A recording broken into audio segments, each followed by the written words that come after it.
Okay, so a follow-up question for both of you then. And Mr. Palumbo, you could start saying, this is the viewer saying, gentlemen, aren't we just talking about the greater need for media literacy? Yes and no. I think there's definitely a greater need for media literacy, but it's not just that, though. It's the incentive structures that face media are deeply broken, and that's actually a function of the audience and what the audience demands. Honest, substantive, nuanced, nonpartisan coverage is what brought in clicks and eyeballs. That's what we would get more of. But the reason we constantly get more partisan and more inflammatory and more dishonest coverage from most places, right, is because that's what the audiences are demanding and rewarding with their eyeballs and with their clicks. So it's not just the literacy. I think we absolutely have a problem with media literacy. Consumers, but it's also the media incentives that I think are deeply broken in this country. Mr. Bunnell. I agree 1,000,000%. Audiences are getting exactly what they want. It's the same thing with the political candidates as well. I don't buy it when people say, oh, I'm not happy with the media landscape today. And then they turn on the most sensationalized news that they can find. Or, oh, I'm not happy with the candidates. We have a really robust primary system. What do you mean you're not happy with the candidates? Like, these people both won their respective primaries, like, hardcore. On the Trump side, there wasn't even really a competition. And, on the Democratic side before that, there were a lot of candidates in that field before we finally got to Biden. I think that sometimes people in the country don't want to take responsibility for the environments that they're creating, and somehow they find ways to blame the system or blame the media or blame the Jews or blame, whatever big bad boogeyman is behind the curtain pulling the strings, when the reality is I think that people need to take a more critical look at how they're navigating the particular information environments that we live in today. I don't even necessarily agree with the concept of media literacy. I think that people have a high degree of media literacy. It's just them choosing not to deploy it whenever it's about something that they don't want to be critical of. If you hand, a particular study about trans people to conservatives, they will become the most medically literate people of all time. They'll start speaking about randomized control trials, and they'll start speaking about prospective studies, and they'll start speaking about the importance of the scientific process.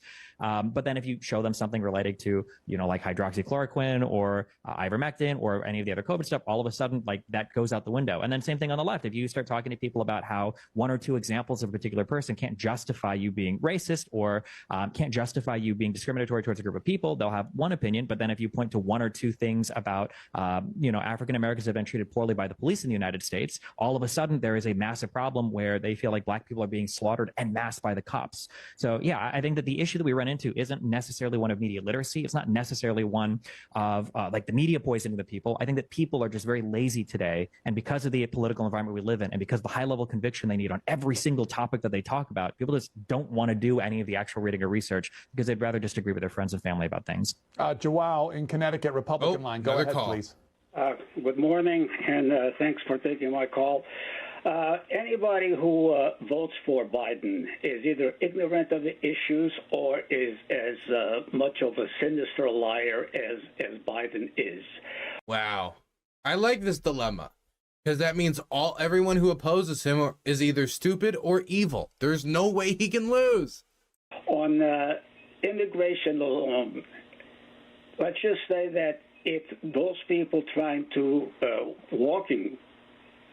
sauntering into the United States were blonde, blue-eyed Northern Europeans with skills that could compete with the professionals in America, you see how fast the wall will go up. The wall and more troops to the border. Biden is the walker in chief. You see what happens in places that support him. The public schools where I worked for 38 years, kids learn how to hate the United States. And, of course, Biden started his presidency telling whites how systemic racist we are. He repeated the myth of police violence on blacks. So what would you like our guest to address, sir? I'm just saying that we're talking about facts, and I'm just saying that you cannot vote for Biden if you base your opinion on facts. Okay. Wow, that's true. That's a fact. You can't support Biden and believe in truth. Only Trumpers believe in truth, like the truth that he won the 2020 election. Okay, we'll start there, Mr. Bunnell.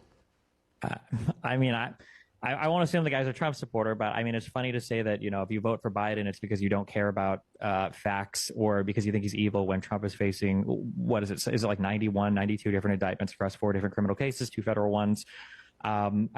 The border stuff, the immigration stuff is complicated. When you talk to people about it, it seems like people genuinely believe that the Democrats just want everybody to come into the country for free. I don't know anybody who thinks that. I don't know any administration that's ever said, yeah, open borders, everybody come into this country. People will say on one hand, like, wow, they're opening the borders. The caller just said they're letting anybody saunter into the country. If that's the case, then why do we have the record number of apprehensions and turnaways when people come here? The idea that anybody wants the situation at the border right now is just not true. Democrats tried to get a huge bipartisan bill through the House. The Republicans shot it down because they want to keep the borders open so that they continue to attack the country on the South, so that they've got an issue to fight over come election time. So that legislation was completely and totally shot down. And Biden just can't do much with what we have right now at the border. If you come to the United States, the laws on the books say that if you ask to seek asylum, you're allowed to come into the U.S. and wait for your case. And what are you going to do? You can't just throw them out. You can't rest on Title 42 like Trump was able to, where he could just say, oh, well, coronavirus, we're going to throw out everybody that we don't want to deal with. You have to go through Title 8. You've got to go through the courts. There's a huge backlog right now. Republicans don't want to approve more funding for the border. Republicans don't want to approve more asylum judges or to expedite the process at all. So, I mean, what are you supposed to do when half of Congress doesn't want to work with you because they're more concerned about winning the next election than actually doing something good for the country?